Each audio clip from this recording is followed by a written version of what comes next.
नमस्कार। कभी कभी ना सबसे बड़ी कहानियां सबसे शांत विद्रोहों में छुपी होती हैं। आज हम एड्रियन रिच की एक बहुत ही पावरफुल कविता आंट जेनिफर टाइगर्स को समझने जा रहे हैं। ये कविता सिर्फ बाघों के बारे में नहीं है। ये कहानी है एक महिला की जो अपनी कला के जरिए अपनी आज़ादी की लड़ाई लड़ रही। तो कविता की शुरुआत ही होती है इन कमाल की पंक्तियों से। जरा सोचिए, एक स्क्रीन है और उस पर बेखौफ उछल कूद कर रहे हैं बाघ। वो भी कैसे? पुखराज की तरह चमकीले, जो एक आज़ाद हरी भरी दुनिया के मालिक हैं। ये तस्वीर अपने आप में ही कितनी शक्ति और आज़ादी दिखाती है। लेकिन यहाँ एक सवाल उठता है, क्या ये कविता वाकई में सिर्फ इन बाघों के बारे में है, या फिर ये बाघ किसी और की दबी हुई आवाज़ है? चलिए इसी रहस्य को सुलझाते हैं। तो सबसे पहले इन्हीं बाघों को समझते हैं, क्योंकि ये सिर्फ जानवर नहीं है, ये शक्ति और आज़ादी का वो रूप है जिसकी कोई भी सिर्फ तमन्ना ही कर सकता है। देखिए, ये बाघ आत्मविश्वास से एकदम भरे हुए हैं। वो प्रांस करते हैं, यानी शान से खुशी से उछलते कूदते हैं। उनका टोपाज जैसा चमकीला पीला रंग उनकी एनर्जी को दिखाता है। वो एक हरी भरी दुनिया में रहते हैं जहां कोई रोक टोक, कोई बंधन नहीं है। और सबसे बड़ी बात, वो निडर हैं, इतने निडर कि उन्हें इंसानों का भी कोई खौफ नहीं। अब मिलते हैं इन शानदार बाघों को बनाने वाली कलाकार से, आंट जेनिफर से। और यहीं पर कहानी में एक बहुत बड़ा, एक चौंकाने वाला मोड़ आता है। जहाँ एक तरफ बाघ इतने बेखौफ हैं, वहीं दूसरी तरफ उन्हें बनाने वाली आंट जेनिफर की उंगलियां ऊन में कांप रही हैं। वो इतनी डरी हुई और बोझ के तले दबी हैं कि एक मामूली सी सुई खींचना भी उनके लिए पहाड़ जैसा काम लग रहा है। ये कमजोरी सिर्फ उनके शरीर की नहीं, बल्कि उनके मन पर पड़े बोझ की है। तो यहाँ हमारे सामने दो बिल्कुल अलग दुनियाएं हैं। एक तरफ डरी हुई, कमजोर और हर तरह के बंधन में जकड़ी हुई आंट जेनिफर, और दूसरी तरफ उन्हीं के हाथों से बने निडर, शक्तिशाली और पूरी तरह से आजाद बाघ। एक कलाकार जो नश्वर है, एक दिन मिट जाएगी, और उसकी कला जो हमेशा हमेशा के लिए जिंदा रहेगी। तो ये जो इतना बड़ा विरोधाभास है, यही हमें कविता के गहरे मतलब और उसके प्रतीकों तक ले जाता है।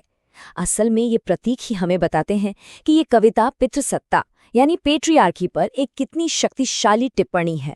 कविता का सबसे पावरफुल सिंबल है अंकल की शादी की अंगूठी।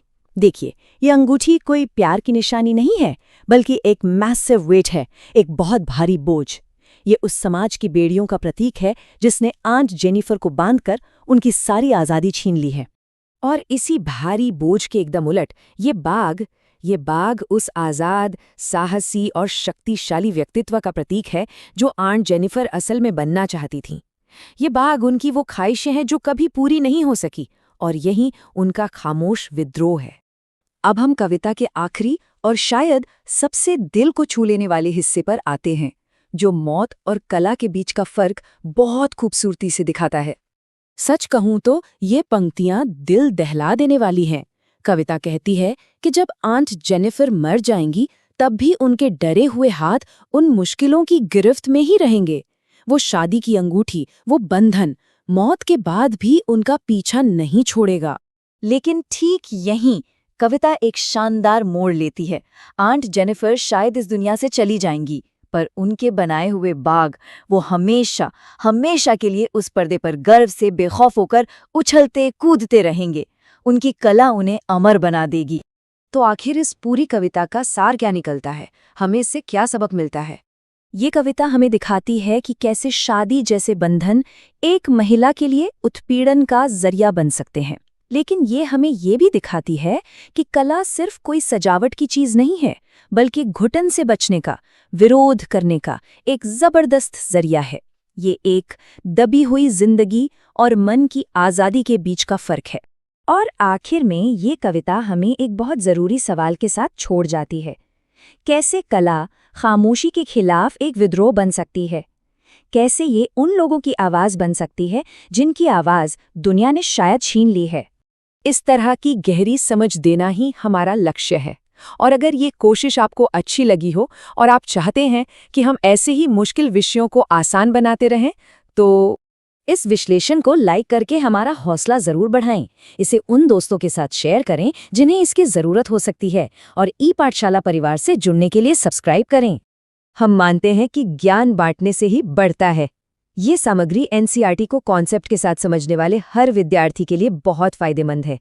आपका एक शेयर किसी और की पढ़ाई को वाकई में आसान बना सकता है। हमारे साथ जुड़ने के लिए बहुत बहुत धन्यवाद।